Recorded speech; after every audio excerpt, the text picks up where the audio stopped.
Next up, at UFC 320, we have Ramiz Brahimaj taking on Austin Vanderford. Ramiz Brahimaj 12-5 in his career, 3-2 in his last 5. He is on that 2-fight win streak, taking on Austin Vanderford, 13-2 in his career, 3-2 in his last 5. He's coming off that successful UFC debut. This is grappler versus grappler, probably closer to grappler versus wrestler, but the grappler in this equation is Ramiz Brahimaj. He's a very accomplished grappler.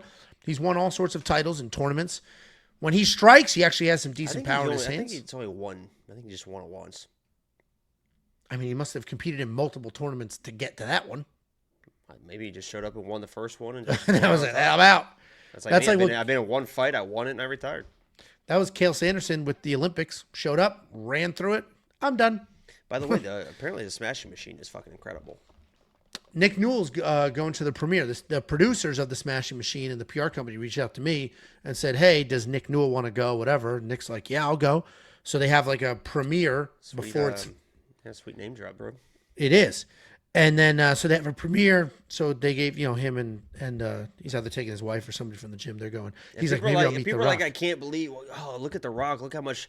Did you see how fucking big he was? Of course, he probably hated carrying around all that weight, man. That dude was fucking unreal big. Holy shit. Mark Kerr was... Oh, stop. Shut the fuck up. Yo, we got a $90 fucking dollar. That might be one of the biggest donations we've ever had. Prominent Talent Show. My fucking shit my pants, brother.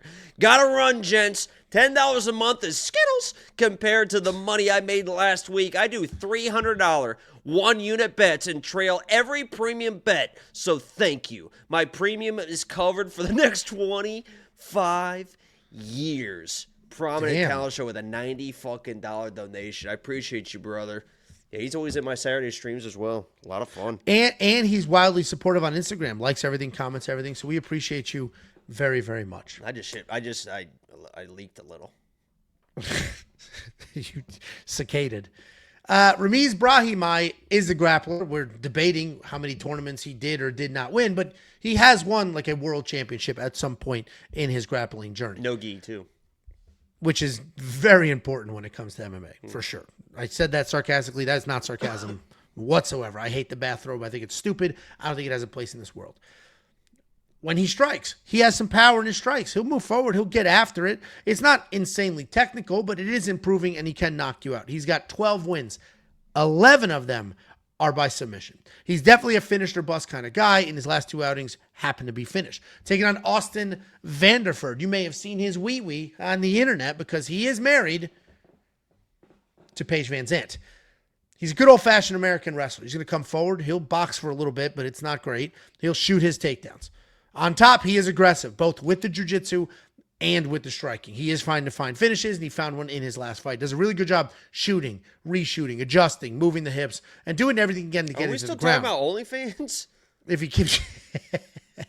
If he can't get it to the ground, then he is drilling for oil. If his hips are pushing in and he cannot drag. Do you know how sex works?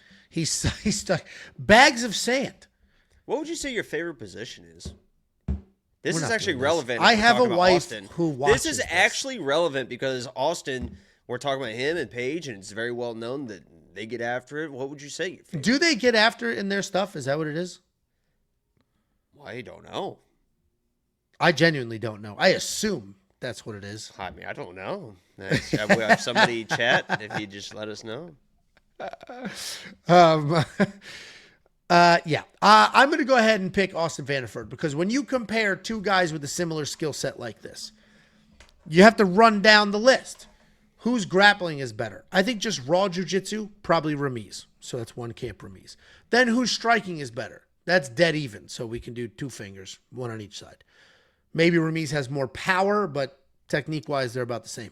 Then it's who has the better wrestling, and that's Austin.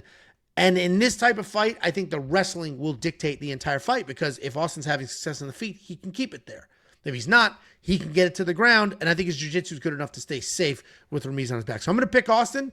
I think the wrestling is going to be the difference here, so he's going to go ahead and be the pick. But minus 300, it's getting a little out there. That's the timed pause where you just sort of read the room. I don't think you've ever just done that. That's kind of my thing, to awkwardly just stop talking. usually you always kind of throw it to me. If we're doing that, that's fine. I mean, you're usually pretty good about reading the room. It wasn't that awkward of a pause. I didn't stop mid-sentence. I said my pick.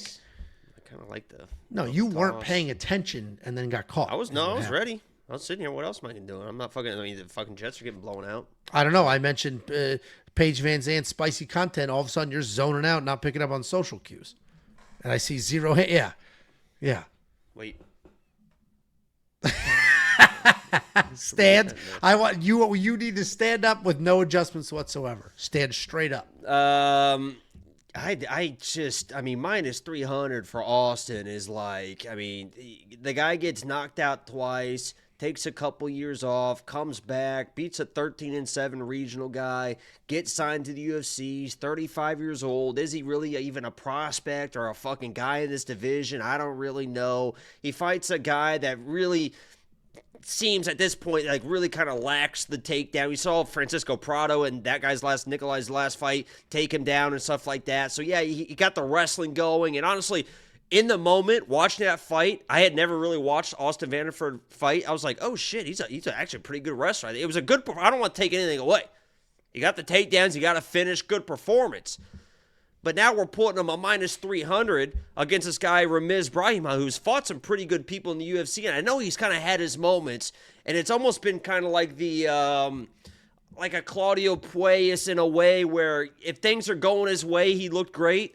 But the second things started turning south, he would just kind of, I don't want to say give up and that's important here.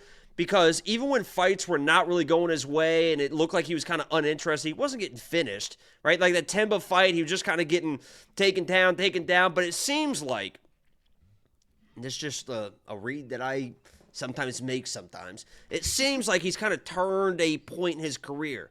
It seems like he's kind of turned into that fighter that he wants to be. The Ramiz from the fucking Bronx, baby. It seems like he's starting to get a little bit of edge to him. He talked about before his last fight about feeling the fucking disrespect. And I have to imagine he comes into this fight and he's got this guy Austin fucking, who's his name, as a 3-1 favorite versus him, where I believe Ramiz is a better striker. You say it's 50-50. I disagree. Miz brings the pressure. He's got nice, tight boxing, good power in his hands. Austin's probably the better wrestler, but can he continue to get the takedowns? Even against Nikolai in that fight, he was 2 for 4 on takedowns. This feels like Austin maybe gets a takedown on too early, but the second the takedowns start failing him, he's going to start fading. He's not real comfortable in the striking like that. He can strike to set up the takedowns, but if this stays striking, and Ramiz has turned that corner in his career to kind of not start fading if he gets taken down early and play too much jiu-jitsu and then he can't really get stuff going, this feels like a pretty 50-50 fight. And in a 50-50 fight, if it stays standing, I got to take the better striker, which could turn into a mostly striking matchup. That's going to be Ramiz. If all things considered, it feels like all the finishing upsides on the Ramiz side. He's a finisher on the ground. He's a finisher on the hands. Yeah, he might get taken down and laid on. Even in that fight, it could be a weird decision. I'm all over Ramiz here. I'm picking him. I bet him. These odds seem crazy to me. He feels like he's a better striker, the more dangerous striker, the more dangerous grappler. Maybe he gets laid on for 15 minutes, but I don't see it happening. I think he's turned a point in his career, and these odds are fucking disrespectful. Yeah, I mean, I agree with the odds portion. I think this is very wide. If I was capping this, I would do minus 150 for Austin. Because I think you said you're going to pick the better striker. I will pick the better wrestler because if the striking's not going his way, he can shoot a takedown. But just a fundamental difference there. I don't know if he's getting I mean, he might get an early takedown and this and that, but Ramiz is going to make him work. And if he doesn't get a takedown in the second, if he's not getting in the third, I mean, I don't know, man. It's gonna be interesting. And like we joked about the OnlyFans stuff, I have to imagine him and his wife, make enough money from that he just does this because he loves it. And when you're doing this because you love it and not because it's your future, your career, how you're going to pay your bill, it's a different level of effort in training and a different level of effort in execution. So I don't know where I'm going with that thought because I'm not going to outright say, he doesn't really need it, so he's not going to try hard because he showed up on short notice in the UFC debut and got it done. He got it done very effectively.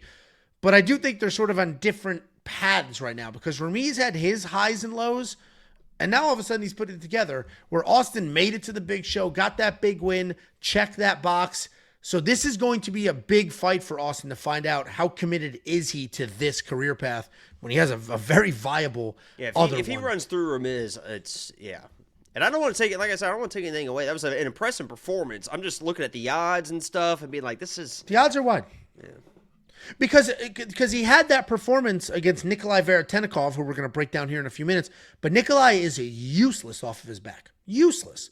Ramiz is not useless anywhere. And he's from the Bronx, baby. He's from the Bronx. He's not useless anywhere. So, like, I agree. These odds are crazy. Jacob and I are split. If you need a tiebreaker, if you want a deciding pick, well, we have an artificial intelligence that's picking fights based solely off historical data. We got Betsam, we got Artem making picks as well. And you can check out every pick, every bet, every tool from the website right now. Just go to wewantpicks.com, click become a member at the top. You'll unlock all of it instantly, not just for this card, but next week's UFC Rio, the week after that, Vancouver, and the week after that, UFC 321. DraftKings Fantasy, $7,000, $9,200. The 7,000 makes more sense than 9,200. Austin's not going to finish Ramiz, but Ramiz could finish Austin. Couple of super chats on well to brr. Ange said he listens to country, but don't know Billy Currington. Come on, Ange, get it together. I don't listen to country. I don't actively listen to country. I said growing up, there was only two types of music played in my mother's car. It was literally Italian music, like not in English, full-blown Italian music, or she was so desperately wanted to be an American, she would listen to country music. And as a kid, nobody likes country music, especially a kid from the Northeast. Nobody likes country music as a kid. We listened to country the whole way down to San Antonio. As adults, I don't mind it now. As a kid, God, who wanted? All I wanted was boom, boom, boom. Know what I'm about to say? Well, well. More Bud for me said, I hate MMA movies. They're always so cringe. I disagree. Some of them are horrific. But the best point I've seen made was Here Comes the Boom is a great MMA movie. And it is. But also, Smashing Machine is not a random MMA movie. It is a movie based off of a documentary. And the documentary was incredible. If you haven't seen it, go find it. It's early days of MMA, and it was absolutely insane. Y'all ever been to San Francisco on Well to Brr? I have been to San Francisco. I went a few years ago for work, and I went... that's another hood that I walked through. I think it's pretty safe. There's think bums. San Francisco... There's bums, but it's safe. Yes. I went to Game 5, Giants-Dodgers in 2023, I think. The Giants lost, unfortunately. I'm a big Giants fan. That was pretty cool. That park is fucking unreal beautiful. It's on the water. Oh, my God, dude. It's crazy. Like, the sun was setting. Like, it's fucking...